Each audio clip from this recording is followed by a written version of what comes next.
اور خواب دیکھے ہو تو ہر کسی سے بیان بھی مت کرو. مومن کا دیکھا ہوا خواب اکثر سچ ہوا کرتا ہے. حضرت یوسف علیہ السلام جب جیل میں تھے، اب وہاں پر ایک معاملہ پیش آیا. وہاں پر 2 قیدی اور بھی ساتھ میں تھے. ان دونوں قیدیوں نے ایک بار خواب دیکھا. عجیب و غریب خواب تھا. صبح اٹھ کر کے انہوں نے حضرت یوسف علیہ السلام سے کہا، ہمیں ایسا لگتا ہے آپ کا چہرہ دیکھ کر کے آپ بڑے علم والے ہیں، خوابوں کی تعبیر آپ جانتے ہیں، ہمارے خوابوں کی تعبیر بتا دیجیے. حضرت یوسف علیہ السلام نے پوچھا کہ کیا ہے خواب بتاؤ. ان میں سے ایک نے کہا کہ میں نے کل رات کو دیکھا کہ میرے سر پر روٹیوں کا ایک ٹوکرا ہے اور اوپر سے کوے نوچ نوچ کر کے کھا رہے ہیں. اور دوسرے نے کہا میں نے دیکھا ہے کہ انگوروں کے خوشے کو نچوڑ کر کے اس کا رس میں پی رہا ہوں، یعنی انگور کا رس نچوڑ کر کے میں پی رہا ہوں. ایک نے دیکھا کہ روٹیوں کے ٹکڑے اس کے سر پر ہیں اور کوے کھا رہے ہیں. یوسف علیہ السلام نے کہا دونوں کے خواب کی میں تعبیر بتاتا ہوں، لیکن یہ کب 7 سال ہو چکے تھے جیل کے اندر. یوسف علیہ السلام نے دونوں کی تعبیر بتائی اور یہ بھی کہا، پہلے تعبیر سن لے. کہا کہ جو انگور کا خوشہ نچوڑ کر کے رس پی رہا تھا، کہا تیرے لیے مبارک ہے، عنقریب تیری آزادی کا پروانہ ہے، تو جیل سے آزاد ہو جائے. لیکن تو آزاد ہو جائے تو میرا ایک کام کرنا کہ عزیز مصر بدل چکا ہے، اب بادشاہ جو وقت کا تھا وہ بدل گیا، زلیخا کا شوہر نہیں ہے. اس کے پاس جا کر کے میری بات رکھنا، مجھے ناحق جیل کے اندر رکھا گیا ہے، میری آزادی کی بات رکھنا. اس نے کہا ٹھیک ہے. دوسرے سے کہا جس کے سر پر روٹیوں کا ٹوکرا تھا اور کوے نوچ نوچ کر کھا رہے تھے، یوسف علیہ السلام نے کہا کہ تیرے لیے بری بشارت ہے کہ عنقریب تجھے پھانسی کی سزا ہوگی. اور ہوا ایسی ہی کہ 3 دن نہیں گزرے تھے کہ ایک کی آزادی کا پروانہ سنایا گیا اور دوسرے کی پھانسی کا آرڈر آ گیا. یوسف علیہ السلام کا جو یہ علم تھا خوابوں کی تعبیر بتانا، یہ بھی اللہ نے آپ کو معجزے کے طور پر عطا کیا تھا، معجزہ تھا. خوابوں کی تعبیر صحیح من عن حضرت یوسف علیہ السلام بتا دیا کرتے تھے. میرے عزیزو، خواب جو ہے اس کے بارے میں حدیث پاک میں بھی ہے، مومن کا دیکھا ہوا خواب اکثر سچ ہوا کرتا ہے. بلکہ فرمایا گیا نبوت کا 46واں حصہ ہے. مطلب یہ ہے کہ سچائی ہوا کرتی ہے. اور اللہ تبارک و تعالیٰ جب اپنے مومن بندوں کو کسی بات سے الرٹ کرنا چاہتا ہے تو خوابوں کے ذریعے سے انہیں پیغام دیتا ہے. لیکن خوابوں کی تعبیر جاننا یہ ہر کس و ناکس کا کام نہیں ہے. ایرے غیرے نتھو کھیرے خوابوں کی تعبیر نہیں بتا سکتے. خوابوں کی تعبیر ایک علم ہے باضابطہ، اس کے لیے بہت ساری چیزوں کا جاننا ضروری ہے. اور خواب دیکھے ہو تو ہر کسی سے بیان بھی مت کرو. فرمایا گیا کہ اس سے بیان کرو جو خوابوں کی تعبیر کا علم رکھتا ہے، عالم دین ہے یا عالم باعمل ہے، اس کے پاس تم اپنے خواب بیان کر سکتے ہو. ہر ایک کے سامنے خواب بیان کرنا بھی نہیں چاہیے. مومنوں کو یہ کہا گیا ہے. یہاں بیچ میں رک کر کے میں اتنی بات کہہ دوں، یہ ضروری نہیں کہ جو کچھ بھی دیکھا جائے وہی چیز نظر آئے. ہر چیز کا کچھ الگ الگ معنی ہوتا ہے. حضرت محمد بن سیرین رضی اللہ تعالیٰ مشہور تابعی ہیں، خوابوں کی تعبیر کے امام ہیں. آپ سے پوچھا گیا خواب میں اذان دیتے ہوئے دیکھے تو کیا ہے؟ اذان دیتے ہوئے اگر دیکھا تو اس کی تعبیر کیا ہوگی، اس کا معنی کیا ہو سکتا ہے؟ توجہ چاہتا ہوں میں. صرف جھٹ سے ایسی ہی تعبیر نہیں بتا دی جائے گی کہ اذان دیتے ہوئے دیکھے، ہاں اس کا معنی یہ. پہلے یہ دیکھا جائے گا کہ دیکھنے والا کون ہے. خواب دیکھنے والے کے اوپر ڈیپینڈ کرتا ہے، دیکھنے والا کیسا ہے. تو 2 تعبیریں آتی ہیں اس کی. اگر دیکھنے والا شریف آدمی ہے، نیک آدمی ہے، تو اس کا مطلب یہ ہے کہ عنقریب وہ حج پر جائے گا. اذان دیتے ہوئے دیکھا یا سنا اور وہ بھی قرآن کی آیت سے انہوں نے ثابت کیا. وَأَذِّن فِي النَّاسِ بِالْحَجِّ، اذان دیتے ہوئے اگر نیک آدمی نے دیکھا پابند صوم و صلاۃ ہے تو اس کا معنی ہے کہ وہ حج پر جائے گا. اور اگر فاسق و فاجر ہے، بے عمل ہے، اس نے دیکھا اذان دیتے ہوئے تو اس کا معنی یہ ہے کہ عنقریب وہ چوری میں پکڑا جائے گا. زمین آسمان کا فرق ہے تعبیروں میں. ایک ہی اذان ہے، دیکھنے والے کے اوپر ڈیپینڈ کرتا ہے. ایک حج پہ جا رہا ہے اور ایک جیل جا رہا ہے، چوری میں پکڑا جائے گا. اس کو بھی انہوں نے قرآن کی آیت سے ثابت کیا. فَأَذَّنَ مُؤَذِّنٌ أَيَّتُهَا الْعِيرُ إِنَّكُمْ لَسَارِقُونَ. قرآن پاک میں یہ دونوں جگہ پر اذان کا لفظ آیا. اسی طرح سے ایک اور بات میں عرض کر دوں. حضرت زبیدہ خاتون جو خلیفہ ہارون رشید کی بیوی ہیں، انہوں نے ایک رات خواب دیکھا تھا، بہت بھیانک خواب دیکھا. بہت سارے مرد مل کر کے ان کی عزت لوٹ رہے تھے، عصمت دری کر رہے تھے. وہ ڈر گئی صبح اٹھ کر کے. یہ وہی زمانہ ہے جب حضرت محمد بن سیرین موجود تھے. زبیدہ خاتون نے اپنی ایک خادمہ کو بلایا اور کہا حضرت محمد بن سیرین کے پاس جا، ایک خواب کی تعبیر پوچھ کر کیا، لیکن یہ کہنا کہ تو نے دیکھا خواب. عیب ہے نا، بادشاہ کی بیوی اگر ایسا خواب دیکھی ہے تو شرمندگی کی بات ہے کہ کیا کیا دیکھتی ہے خواب میں، لوگ باتیں بنائیں. تو خادمہ سے کہا کہنا کہ تو نے دیکھا. وہ گئی خادمہ اور جا کر کے حضرت محمد بن سیرین سے کہتی ہے کہ حضور کل رات میں نے ایک بھیانک خواب دیکھا ہے. کہا کیا دیکھا؟ کہا بہت سارے مرد مل کر میری عزت لوٹ رہے تھے، عصمت دری کر رہے تھے. تو حضرت محمد بن سیرین نے خواب پورا سننے کے بعد پوچھا تو کیا کرتی ہے، تو کیا کرتی ہے؟ تو اس نے کہا میں کنیز ہوں، دربار کی کنیز ہوں، خادمہ ہوں. حضرت محمد بن سیرین ہنسنے لگے. کہا تیری حیثیت ہی نہیں، تو یہ خواب دیکھ ہی نہیں سکتی، تو نے نہیں دیکھا یہ خواب، جھوٹ بول رہی ہے، جھوٹ بول رہی ہے. اس نے کہا آپ کو اس سے کیا مطلب؟ کہا بتا صحیح کس نے دیکھا، میں تعبیر بتا دوں. اس خادمہ نے کہا آپ نے تو پکڑ لیا ہے، یہ میری ملکہ زبیدہ خاتون نے دیکھا. تو حضرت محمد بن سیرین نے کہا ٹھیک ہے جاؤ اپنی ملکہ اپنی زبیدہ سے یہ بشارت دے دینا کہ اس خواب کی تعبیر کوئی گھناؤنی نہیں ہے، عنقریب وہ ایک ایسا کام کرے گی جس سے پوری امت فائدہ اٹھائے گی، نیک کام کرے گی. اور اس خواب کی تعبیر ہی ہے کہ زبیدہ خاتون نے دریائے دجلہ سے لے کر عرفات کے میدان تک ایک نہر بنائی حاجیوں کے پانی پینے کے لیے. ہاں ایک نہر زبیدہ خاتون نے اپنے پیسوں سے بنوائی تھی. حاجی عرفات کے میدان میں بڑے پیاسے ہوتے تھے، وہاں پانی کا انتظام نہیں، تو اس نے پانی کا انتظام کروایا. اور وہ نہر زبیدہ کی باقیات اور آثار آج بھی موجود ہیں مکہ میں، آج بھی ہیں. اور جانتے ہیں اس نہر سے 1200 سال تک حاجی پانی پیا کرتے تھے. تو ایک امت، بہت بڑی امت نے نفع اٹھایا. تو خواب کا مطلب یہ نہیں ہے کہ جو دیکھا وہی ہو جائے گا. کبھی کبھار موت کی تعبیر زندگی سے ہے، کسی کے انتقال کی تعبیر اس کی زندگی سے کی جاتی ہے. بہرحال حضرت یوسف علیہ السلام کا یہ معجزہ بھی تھا، خوابوں کی تعبیر آپ بیان کرتے. ان دونوں کی تعبیر بیان کی آپ نے، وہ دونوں صحیح نکلے. لیکن ہوا یہ کہ جو آزاد ہوا بندہ وہ باہر آیا، موج مستی میں بھول گیا، یوسف علیہ السلام کی بات عزیز مصر تک پہنچانا بھول گیا. قرآن کہتا ہے فَأَنْسَاهُ الشَّيْطَانُ، شیطان اس کو بھلوا دیا. اور اس پر اور 7 سال گزر گئے. یوسف علیہ السلام کے 14 سال جیل کے، 14 سال قید کے. پھر ایک وقت ایسا آیا کہ جو مصر کا بادشاہ تھا اسی نے خواب دیکھا. اس نے ایک عجیب و غریب خواب دیکھا، وہ پریشان تھا.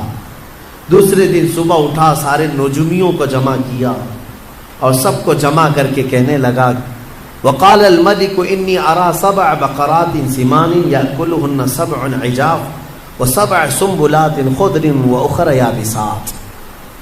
کہتا ہے کہ کل میں نے عجیب و غریب خواب دیکھا ہے، 7 بھینسیں موٹی تازی اچھی خاصی 7 بھینسیں دیکھا، اور پھر 7 گھاس کے جو اوٹ ہوتے ہیں، 7 ہری ہری گھاسوں کے اوٹ تھے، اور پھر 7 سوکھی گھاسوں کے اوٹ۔ اس کا مطلب کیا ہے؟ کیا ہو سکتا ہے؟ ہاں، بادشاہ کے دربار میں چاپلوس بہت سارے ہوتے ہیں، اٹکل پچھو مارتے رہتے ہیں، ادھر کا ہو سکتا ہے ادھر کا ہو سکتا ہے، لیکن بادشاہ کو کوئی بات جمی نہیں، یہ بھی نہیں سمجھ میں آ رہا، یہ بھی نہیں سمجھ میں۔ اس دربار میں وہ جیل سے چھوٹا ہوا آدمی موجود تھا، اس کو یاد آ گیا کہ جیل میں ایک شخص ہے جو خوابوں کی تعبیر بتاتا ہے۔ بادشاہ سے کہا جیل میں یوسف نام کا ایک جوان ہے جو پچھلے 14 سال سے قید میں ہے، اور اس نے مجھے پیغام بھی بھیجا تھا آپ کے نام، میں بھول گیا، اور وہ خوابوں کی صحیح تعبیر بتاتا ہے۔ پچھلے کسی عزیز مصر نے اسے قید کر دیا تھا، تو بادشاہ نے حکم دیا کہ یوسف علیہ السلام کو آزاد کیا جائے اور انہیں لایا جائے۔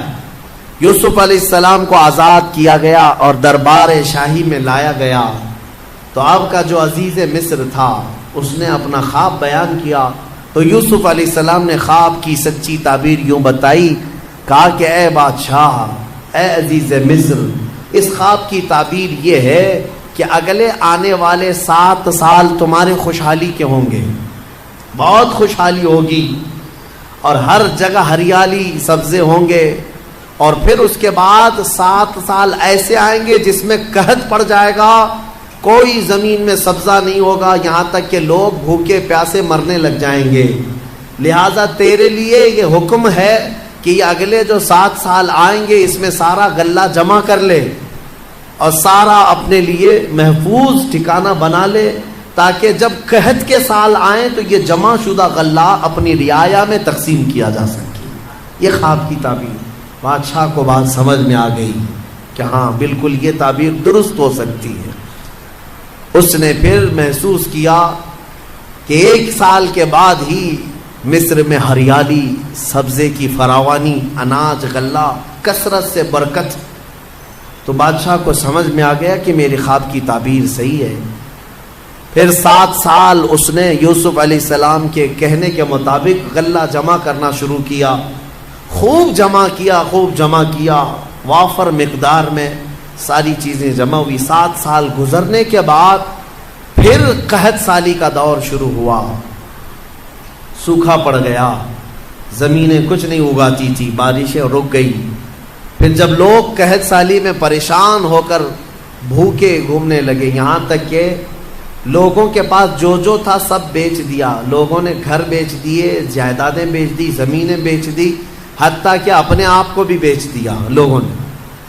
بادشاہ اس وقت جو جمع کیا ہوا تھا وہ اب تقسیم کرنا شروع کرتا ہے۔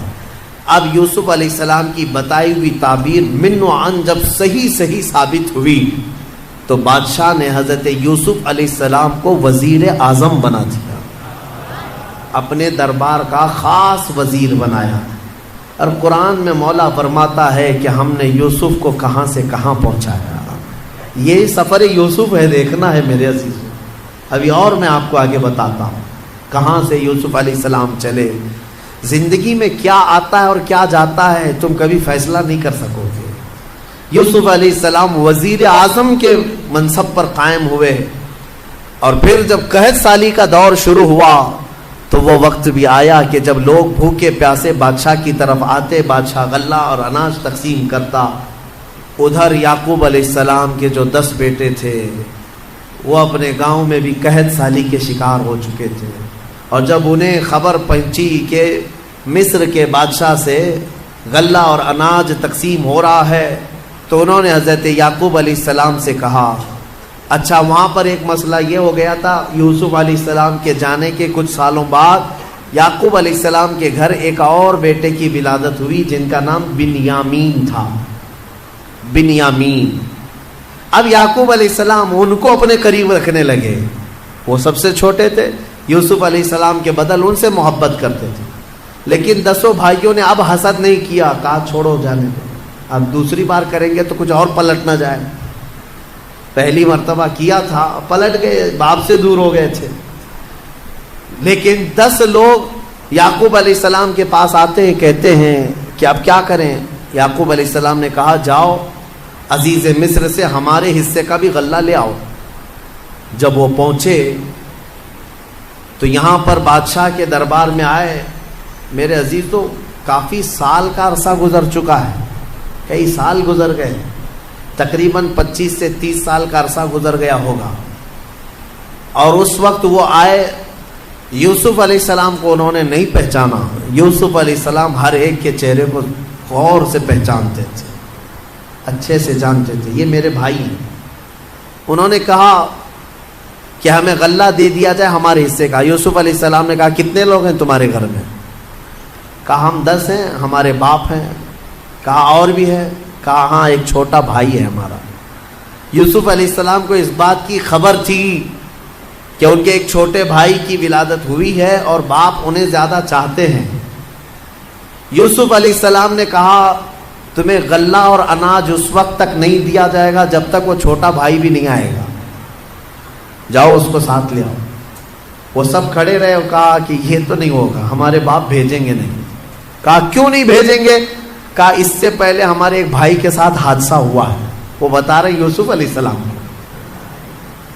یوسف علیہ السلام سے وہ کہہ رہے ہیں اس سے پہلے ہمارے بھائی کے ساتھ ایسا حادثہ ہوا ہے, اب ہمارے باپ نہیں بھیجیں گے. حضرت یوسف علیہ السلام نے کہا نہیں بھیجیں گے تو غلہ نہیں دیں گے ہم, جب تک وہ نہیں آئے گا نہیں دیں گے. واپس جاؤ. واپس بھیج دیا.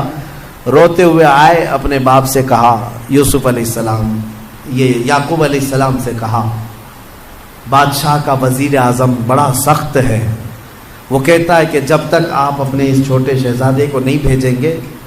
حضرت یعقوب علیہ السلام پھر رونے لگے کہ تم پہلے کی طرح ویسی کرو. سب قدموں میں گر پڑے. کہا اب ہمارا یقین کرے, ہم اس بار ایسا نہیں ہونے دیں گے. یعقوب علیہ السلام نے اپنے چھوٹے بیٹے کو بھیج دیا ان کی باتوں پر. بنیامین کو لے کر کے آ گئے. یہ 10 بھائی لے کر کے آئے. جب پہنچے یوسف علیہ السلام کے پاس, کہا دیکھو یہ ہمارا چھوٹا بھائی ہے, آپ کے حکم پر ہم اسے لے آئے. کہا ٹھیک ہے, سب کا حصہ دے دیا جائے گا. یوسف علیہ السلام خود ہی اناج تقسیم کر رہے تھے, غلہ تقسیم کر رہے تھے. تو غلہ تقسیم کرتے کرتے آپ نے سونے کی کھٹوری تھی وہ بنیامین کے تھیلے میں ڈال دیا. یوسف علیہ السلام نے خود ہی ڈال دیا. سب کو جو جو غلہ تقسیم ہو رہا تھا سبوں نے لے لیا. اب وہ سونے کی کھٹوری چھوٹے بھائی کے غلے میں چلی گئی. ابھی یہ بھائی باہر نکلے تھے, وزیر اعظم یوسف علیہ السلام نے اعلان کر دیا کہ بادشاہ کے شاہی خزانے کی کھٹوری چوری ہو گئی ہے, سب کی تلاشی لی جائے. سب کو روک دیا گیا, ناکہ بندی ہو گئی. اب تلاشی لینے لگے سپاہی. تو یہ 10 اور یہ 11 بنیامین, ان کی تھیلی میں وہ کھٹوری مل گئی. سپاہی پکڑ کر کے لائے, یوسف علیہ السلام کے پاس پیش کیا کہ ان کی تھیلی میں یہ کھٹوری تھی. یوسف علیہ السلام نے ان کو پکڑ لیا اور کہا تم جا سکتے ہو, یہ نہیں جا سکتا. وہ رونے لگ گئے. کہا اس سے پہلے ہمارے بھائی کے ساتھ حادثہ ہوا تھا اور اس کی جدائی کے غم میں ہمارے باپ روتے روتے آنکھیں گنوا چکے ہیں. اب یہ دوسرا, ابھی ہم بڑی منت سماجت کے بعد اپنے باپ سے بول کر لائے تھے, اگر آپ ان کو نہ بھیجیں گے تو ہمارے باپ کا انتقال ہو جائے گا, ہمارے باپ پر آپ رحم فرمائیں, ہمیں بھیج دیں. یوسف علیہ السلام نے کہا نہیں بھیجا جائے گا, نہیں بھیجا جائے گا. کھٹوری ان کے تھیلی میں ملی ہے. تو وہ سب کے سب وہیں جمے کھڑے رہ گئے. یوسف علیہ السلام نے کہا کہ ایک صورت ہے کہ جاؤ اپنے باپ کو بھی ساتھ میں لے آ جاؤ, اپنے باپ کو ساتھ میں لے آؤ, اس کے بعد تمہارا یہ بھائی بھی آزاد ہو جائے گا. لیکن جانے سے پہلے یہ 10 ابھی بھی پہچان نہیں رہے. اتنا معاملہ ہو گیا, پہچان نہیں رہے اپنے بھائی کو. یوسف علیہ السلام اپنے باپ کی بارے میں ان بھائیوں سے سنتے رہے تو دل میں درد بھی ہوتا ہے, اتنے سالوں سے اپنے باپ سے دور ہیں. جب وہ جانے لگے تو یوسف علیہ السلام نے اپنا جبہ اتار کر کے دیا. کہا کہ یہ لے جانا اپنے باپ کے چہرے پر ڈال دینا. یوسف علیہ السلام نے اپنے بھائیوں سے کہا کہ یہ لے جاؤ اپنے باپ کے چہرے پر ڈال دینا. اس قرآن میں ہے یہ آیت, اللہ تبارک و تعالیٰ نے فرمایا ہے فلما جاء البشیر القاہ علی وجہہ فارتد بصیرا. یہ 13ویں پارے میں کل ہم یہ تلاوت کریں گے سورہ یوسف کا جو بقیہ حصہ ہے. تو یوسف علیہ السلام نے یہ جبہ دیا اور کہا کہ لے جاؤ. اب یہ بھائی لے کر کے چل پڑے. جب وہ بیچ راستے میں پہنچے تھے، یعقوب علیہ السلام اپنے گھر میں اپنی بیوی وغیرہ کو بلا کر کہتے ہیں بے قراری ہو رہی ہے، مجھے بے چینی ہو رہی ہے. کہا کس چیز کی؟ کہا مجھے یوسف کی خوشبو آ رہی ہے. انی لاجد ریح یوسف، میں یوسف کی خوشبو سونگھ رہا ہوں. تو لوگوں نے کہا آپ پرانے خیالات میں ہیں، ہمیشہ یوسف یوسف کرتے رہتے ہیں، کہاں اتنے سالوں کے بعد یوسف کی خوشبو آ رہی ہے آپ کو؟ میرے عزیزو، ایک نبی دوسرے نبی کی خوشبو محسوس کر رہے ہیں. بھائی جب قریب آئے تو اب قرآن میں ہے کہ یہ 10 بھائیوں نے وہ جبہ لا کر یعقوب علیہ السلام کے چہرے پر ڈال دیا. فارتد بصیرا، قرآن کہتا ہے یعقوب علیہ السلام کی آنکھیں روشن ہو گئی، بینائی لوٹ آئی. پھر بھائیوں نے کہا کہ ہمارے ساتھ ایسا ایسا معاملہ ہوا ہے. تب پھر یعقوب علیہ السلام نے کہا کہ ارے تم سب لوگ اس قدر غلطی کر چکے ہو، خطا کر چکے ہو، تمہیں پتہ نہیں جو وزیر اعظم ہے وہ میرا بیٹا یوسف ہے. یوسف ہے. سب کے سب باپ کے قدموں میں جھک گئے اور معافی تلافی کی. اور حضرت یعقوب علیہ السلام نے کہا ایسے نہیں، چلو یوسف کے پاس چلتے ہیں. حضرت یعقوب علیہ السلام ان 10 بیٹوں کو لے کر کے آئے. جب یہاں پہنچے تو وہ بادشاہ وقت عزیز مصر کو یوسف علیہ السلام نے اپنا پورا واقعہ سنا دیا کہ میرے ساتھ بچپن کے ساتھ کیا ہوا تھا، اور یہ وہ 10 لوگ ہیں جنہوں نے مجھے کنویں میں ڈالا تھا. اب وہ آ رہے ہیں، اللہ نے مجھے نبوت عطا فرمائی ہے. یوسف علیہ السلام نے عزیز مصر کو بتایا. جیسے ہی یعقوب علیہ السلام مصر کی سرزمین پر پہنچے 10 بیٹوں کو لے کر، ایک بیٹے بنیامین وہیں تھے اور ایک عزیز مصر بھی وہاں پر تھا. تو سب کے سب جب یوسف علیہ السلام کے پاس آئے تو دیکھتے ہی یعقوب علیہ السلام اور ان کے 11 بیٹے اور عزیز مصر سب کے سب یوسف علیہ السلام کے لیے سجدے میں گر گئے. یہ تعظیم کا سجدہ تھا، عبادت کا سجدہ نہیں. تعظیم کے لیے سجدے میں گر گئے. اور اس کے بعد سبوں نے سر اٹھایا تو یعقوب علیہ السلام نے کہا بیٹا بچپن میں جو تو نے خواب دیکھا تھا اس کی یہ تعبیر ہے. تو نے دیکھا تھا نا کہ 10 ستارے، ایک چاند اور ایک سورج تجھے سجدہ کر رہے ہیں. یہ 10 تارے تیرے بھائی ہیں اور ایک سورج میں ہوں اور ایک چاند یہ عزیز مصر ہے. انی رأیت 11 کوکبا، 11 ستارے جو تجھے سجدہ کر رہے ہیں وہ تیرے 11 بھائی ہیں. ایک سورج یہ یعقوب علیہ السلام، ایک چاند یہ عزیز مصر. اللہ تبارک و تعالیٰ نے تیرے خواب کی تعبیر پوری فرمائی. اب اس کے بعد عزیز مصر اس پد سے، اس منصب سے بھی ہٹ گیا. اب یوسف علیہ السلام کو مصر کی بادشاہت عطا فرمائی. کہاں سے نکلے تھے؟ سفر یوسف کو یاد کرو. یہ رب تبارک و تعالیٰ کی حکمت کے فیصلے ہیں. قرآن میں مولا فرماتا ہے وَكَذَلِكَ مَكَّنَّا لِيُوسُفَ فِي الْأَرْضِ، اس طرح ہم نے یوسف کو زمین میں قرار دیا اور ہم جسے جہاں چاہتے ہیں وہاں بٹھاتے ہیں. تُعِزُّ مَن تَشَاءُ وَتُذِلُّ مَن تَشَاءُ، وہ مولا جسے چاہے عزت عطا کرے، تو جسے چاہے ذلت عطا کرے. رب تبارک و تعالیٰ نے یوسف علیہ السلام کو ان تمام مقامات سے گزارا. اس میں ہمارے لیے کئی عبرت کی چیزیں ہیں، کئی حکمت کی چیزیں ہیں. زندگی میں کچھ چیزیں ایسی مشقت کی آتی ہیں، اس کا مطلب یہ نہیں کہ وہ ہمیشہ رہ جائیں. کبھی یوسف علیہ السلام کنویں میں ہمیشہ نہیں رہے، کبھی یوسف علیہ السلام زلیخا کے گھر میں ہمیشہ نہیں رہے، کبھی یوسف علیہ السلام جیل میں بھی ہمیشہ نہیں رہے. ہر جگہ ایک نئی صبح آنی ہے، ایک نئی صبح آنی ہے. آج اگر چاند کو گہن لگا ہے تو کل چھٹنا بھی ہے. آج اگر مسلمانوں پر ظلم و ستم کے پہاڑ ڈھائے جا رہے ہیں، کل انشاءاللہ صبح طلوع ہوگی، کل صبح طلوع ہوگی. وہ روشنی پرچم اسلام کی لہرائے گی ضرور. سنا ہے قدسیوں سے میں نے کہ وہ شیر پھر ہوشیار ہوگا. میرے عزیزو، ہمارے بزرگ فرمایا کرتے، خاص طور پر مجھے نصیحت کے طور پر ہمارے ایک بزرگ عالم دین تھے، انہوں نے کہا تھا، عورتیں بہت ساری شکایت لے کر ان کے پاس روتی ہوئی آئی تھی، تو انہوں نے کہا تھا کہ تمہیں پتہ ہے ٹرین میں بیٹھتے ہو، سفر کرتے ہو، ٹرین میں سفر کرتے ہو تو ٹرین کبھی کبھار ٹنل میں جاتی ہے، ممبئی جانے والوں کو پتہ ہوگا اکثر کہ وہ ٹنل کے اندر سے ہو کے جاتی ہے، گوفا جو ہوتا ہے پہاڑ کے بیچ میں سے اندر گھس جاتی ہے اور پھر باہر نکلتی ہے، تو جیسی ٹرین ٹنل میں جاتی ہے